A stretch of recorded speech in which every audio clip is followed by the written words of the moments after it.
Hello बच्चों, चलिए प्रश्न को पढ़ते हैं और समझते हैं। यदि a बराबर 2 - 3 5, 3 2 - 4, 1 1 - 2 है तो a का प्रतिलोम ज्ञात कीजिए और a के प्रतिलोम का प्रयोग करके निम्नलिखित समीकरण निकाय को हल भी कीजिए। और हमें यह समीकरण निकाय भी यहाँ पर दिया गया है जिसे हमें हल करना है। प्रश्न को हल करने से पहले हम प्रश्न के लिए मुख्य अवधारणा लिख लेते हैं यहाँ पर। तो प्रश्न के लिए मुख्य अवधारणा जिसकी सहायता से हम इस प्रश्न को हल करेंगे। मुख्य अवधारणा में हम सबसे पहले प्रतिलोम या व्युत्क्रम ज्ञात करने का सूत्र लिखेंगे। तो मैं यहाँ पर लिख देता हूँ कि यदि हमें कोई अवयव दिया जाता है ए और हमें उसका व्युत्क्रम ज्ञात करना है तो उसके व्युत्क्रम होता है 1/सारणिक ए गुणा एड जॉइंट ए। यह सूत्र आपको इस प्रश्न के लिए याद रखना पड़ेगा। और यहाँ पर ध्यान रहे कि सारणिक ए का जो मान होगा वो कभी भी 0 के बराबर नहीं होगा। तो ये पहला सूत्र आप याद रखें। उसके बाद समीकरण निकाय को हल करने के लिए हम आव्यूह विधि का उपयोग करते हैं। तो यहाँ पर मैं आव्यूह विधि का सूत्र भी आपको लिख देता हूँ। आव्यूह विधि, आव्यूह विधि की सहायता से समीकरण निकायों को हल किया जा सकता है। और आव्यूह विधि के लिए जो सूत्र होता है वो होता है x बराबर a का प्रतिलोम गुणा b। अब यहाँ पर a का प्रतिलोम और b और x के बारे में हम बात करेंगे जब हम समीकरण निकाय को हल करेंगे। आइए सबसे पहले हम दिए गए अवयव को लिखते हैं। तो हमें जो अवयव दिया गया है वो देखिए क्या है। a के बराबर दिया गया है और ये है 2 - 3 5। उसके बाद है 3 2 - 4। उसके बाद है 1 1 - 2। सबसे पहले जैसा कि हम देख रहे हैं कि हमें सारणिक का मान निकालना पड़ेगा, क्योंकि सारणिक का मान यदि 0 के बराबर हुआ तो फिर a के प्रतिलोम का अस्तित्व ही नहीं होगा। तो पहले हम इसकी सारणिक ज्ञात कर लेते हैं। यहाँ पर मैं इसकी सारणिक ज्ञात कर देता हूँ। सारणिक a, हम इसको सारणिक में बदल देंगे। ये होगा 2, यहाँ पर होगा -3, यहाँ पर 5 है, 3 2 -4, 1 1 -2। अब हम इसको पहली पंक्ति से हल कर देते हैं। देखो तो 2 की सीन में पंक्ति और स्तंभ को हटाओगे तो ये होगा -4 और इधर बन जाएगा +4। ये -4 और ये माइनस माइनस हो जाएगा +4। अगला अवयव -3 है जिसको हम +3 बना देंगे। इसकी सीध में पंक्ति और स्तंभ को हटाएंगे तो ये होगा -6 +4, -6 +4। उसके बाद है +5। 5 के सीध में भी पंक्ति और स्तंभ को हटा देंगे तो ये हो जाएगा 3 - 2।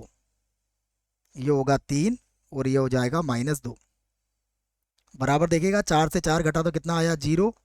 6 में से 4 गया तो -2, -2 का 3 से गुणा करेंगे तो -6 यहाँ पर हमें प्राप्त हो जाएगा। 3 में से 2 गया तो 1, 1 का गुणा 5 से करेंगे तो मिलेगा हमें 5। तो बराबर कितना मिला हमें -1। और हम जानते हैं -1 0 के बराबर नहीं है, इसलिए a के प्रतिलोम का अस्तित्व होगा। अस्तित्व होगा। यह अब बात हमें समझ में आ गई है कि a के प्रतिलोम का अस्तित्व होगा। और यदि a का प्रतिलोम का अस्तित्व होगा तो अब हमें इसका एडजॉइंट ज्ञात करना पड़ेगा। अब हम ज्ञात करते हैं इसका एडजॉइंट या फिर सहखंडज। तो यहाँ से लिख लेता हूँ मैं। देखिए सहखंडज के लिए हमें इसके पहले सहखंड ज्ञात करना पड़ेंगे जिसके अवयव कुछ इस प्रकार होते हैं। हमें याद है A11, A12, A13। उसके बाद A21, A22, यहाँ पर होगा A23। उसके बाद यहाँ पर है A31, यहाँ पर लिखेंगे A32 और यहाँ पर होगा A33। और हमें पता है जैसे 1 और 1 2 सम संख्या है तो प्लस का चिन्ह आएगा। 1 और 2 क्या है, जोड़ने पर 3 आएगा। विषम संख्या है तो यहाँ माइनस लगाना पड़ेगा। 1 और 3 4 है, प्लस का चिन्ह आएगा। 2 और 1 3 विषम संख्या है तो माइनस लगाना पड़ेगा। 2 और 2 4 सम संख्या है, प्लस का चिन्ह। 2 और 3 5 विषम संख्या है तो माइनस लगाना पड़ेगा। 3 और 1 4 में कोई आवश्यकता नहीं है। 3 और 2 5 विषम संख्या है, माइनस लगाना पड़ेगा। 3 और 3 6 तो यहाँ भी प्लस का चिन्ह ही लगाना पड़ेगा। उसके पहले हम क्या करते हैं, ए को लिख लेते हैं जिससे कि कोई त्रुटि ना हो। ए हमारे पास कितना है 2 - 3 5। ये 2 - 3 5। उसके बाद है 3 2 - 4। यह है 3 2 और -4 है। उसके बाद एक एक माइनस दो, एक एक माइनस का दो, इसे हम लिख लेते हैं, जिसकी सहायता से हम इसको सहखंड सारे ही याद कर लेंगे।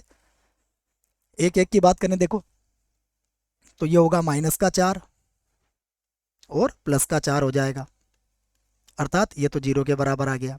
एक और दो की बात करते तो पहली पंक्ति दूसरा स्तंभ हटाएंगे, तो ये माइनस का 6 और प्लस का 4, ये होगा माइनस का 6 और प्लस का 4 हो जाएगा। देखो यहाँ भी यही आया होगा, माइनस का 6 और प्लस का 4 ही आया था, ठीक है ना। तो 6 में से 4 गया -2, अर्थात यहाँ क्या मिलेगा हमें, प्लस का 2 मिल जाएगा। एक और 3, पहली पंक्ति तीसरा स्तंभ हटा दो, तो ये 3 - 2 हो जाएगा, 3 माइनस का 2 बराबर कितना मिलेगा हमें, 1।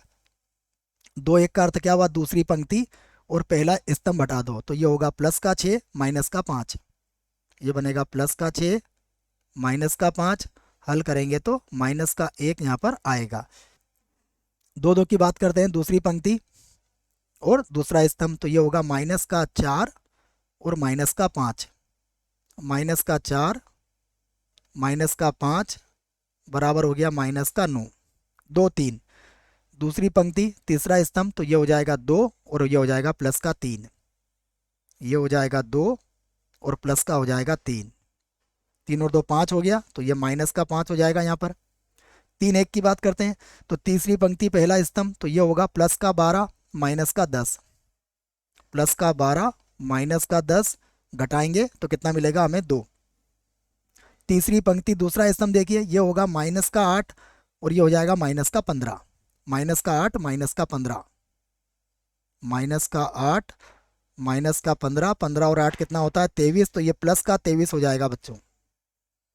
3 3 की बात करते हैं, तीसरी पंक्ति तीसरा स्तंभ, तो ये होगा 4 और प्लस का 9, तो ये हो जाएगा 4 प्लस का 9, तो 9 और 4 कितना होता है, 9 और 4 होता है 13।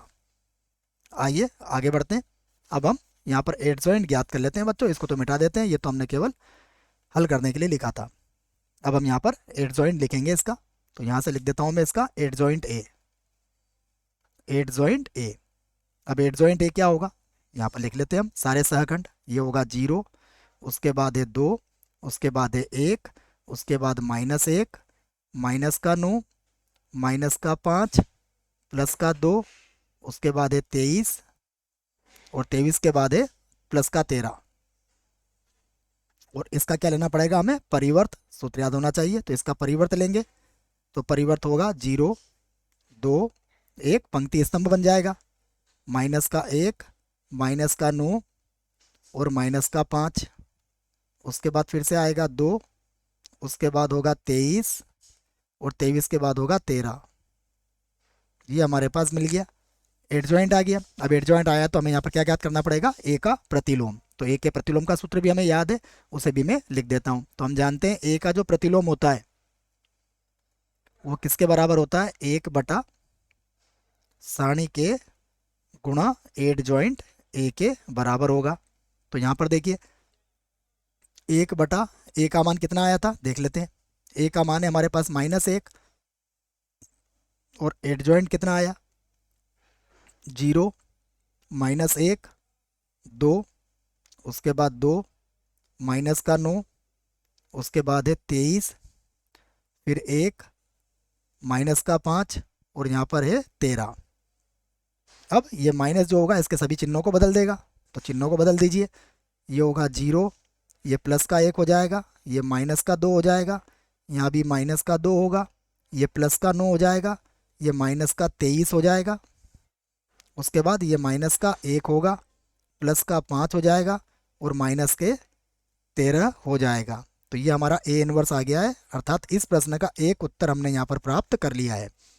अब हम प्रश्न के लिए समीकरण निकाय को लिखेंगे। तो देखिए जो समीकरण निकाय है उसे मैं लिख देता हूँ, ये है 2x - 3y + 5z, ये है 2x, 2x के बाद क्या है, माइनस का 3y, माइनस का 3y प्लस का 5z और बराबर कितना है ये भी देखना पड़ेगा बच्चों, बराबर है 11, बराबर 11। दूसरा लिखते हैं, ये 3x + 2y, 3x प्लस का 2y, उसके बाद देखेगा, उसके बाद है माइनस का 4z बराबर -5, माइनस का 4z और बराबर कितना है -5। ठीक है। उसके बाद देखिए x प्लस वाई माइनस का 2z, x प्लस वाई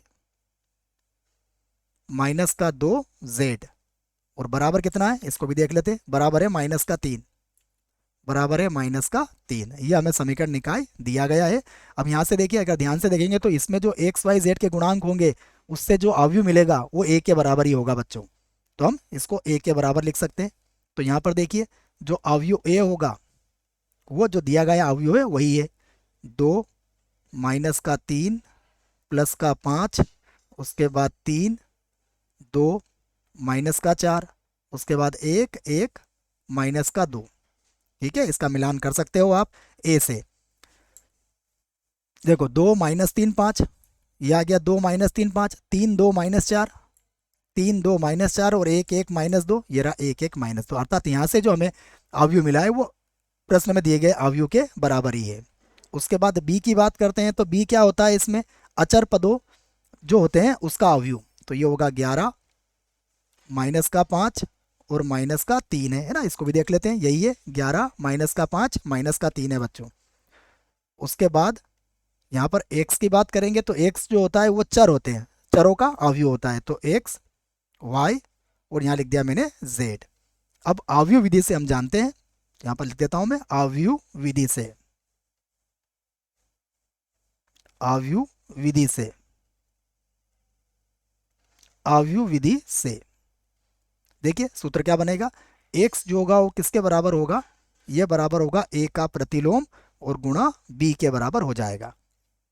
तो यहां पर लिख देता हूं मैं, सबसे पहले x का मान, x का मान है x y z, ये हमारे पास x का मान हो गया।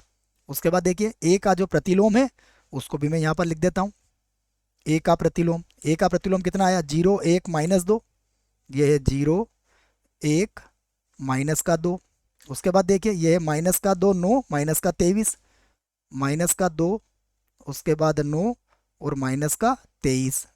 उसके बाद देखो क्या है -1 5, -1 यहाँ पर है 5 और यहाँ पर है माइनस का 13, ये हमने पहले ही ज्ञात किया हुआ है। उसके बाद अब यहाँ पर b देख लेते हैं, b कितना है, b है 11 माइनस का 5 और माइनस का 3 है बच्चों। अब हम इसका आसानी से गुणा कर सकते हैं, तो मैं गुणा करके यहाँ बता देता हूँ आपको। तो ये हो जाएगा x, यहाँ पर है y और यहाँ पर है z और यहाँ पर गुणा कर लेते हैं इसको।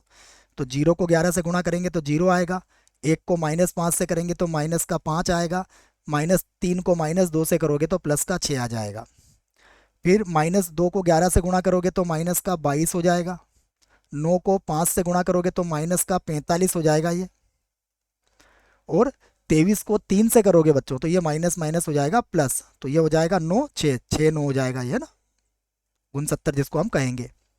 उसके बाद देखिए -1 को 11 से करेंगे तो ये माइनस का 11 होगा, 5 को 5 से करेंगे तो माइनस का 25 हो जाएगा, 13 को 3 से करेंगे तो ये 39 हो जाएगा, ये हो जाएगा 13 39। अब हम इसे हल करके यहाँ लिख सकते हैं, देखो यहाँ लिख लेते हैं, 6 में से 5 जाएगा तो कितना बचेगा, ये बचेगा 1, और इन्हें जोड़ लेते हैं हम, देखो ये कितना हो जाएगा 5, मैं इधर जोड़ लेता हूँ इसको, 45 और 22 कितना हो जाएगा 5 और 2 हो जाएगा 7, 5 और 2 7 और 4 और 2 कितना हो जाएगा 6, तो ये आपका 67 हो जाएगा। माइनस का होगा, ऊपर कितना है 69, तो कितना बचेगा यहाँ पर बचेगा 2। यहाँ देख लेते हैं हम, 25 और 11 को जोड़ लेंगे बच्चों, तो 25 और 11 कितना हो जाएगा 5 और 1 हो जाएगा ये 6 और 2 और 1 हो जाएगा 3, ये माइनस का होगा, तो घटाएंगे तो कितना आएगा यहाँ पर, घटाएंगे तो यहाँ पर 3 आ जाएगा। अब हम तुलना करके एक्स वाई जेड के मान यहाँ पर लिख सकते हैं, देखो तो मैं इसी बात को यहाँ पर लिख देता हूँ, अतः यहाँ पर हम लिख लेते हैं, अतः देखिए x का मान किसके बराबर आएगा, x का मान आएगा 1 के बराबर, y का मान किसके बराबर होगा 2 के बराबर, और z का मान किसके बराबर होगा 3 के बराबर। यही हमारे प्रश्न का उत्तर होगा। आशा करता हूँ आपको इस प्रश्न का उत्तर समझ में आया होगा। धन्यवाद।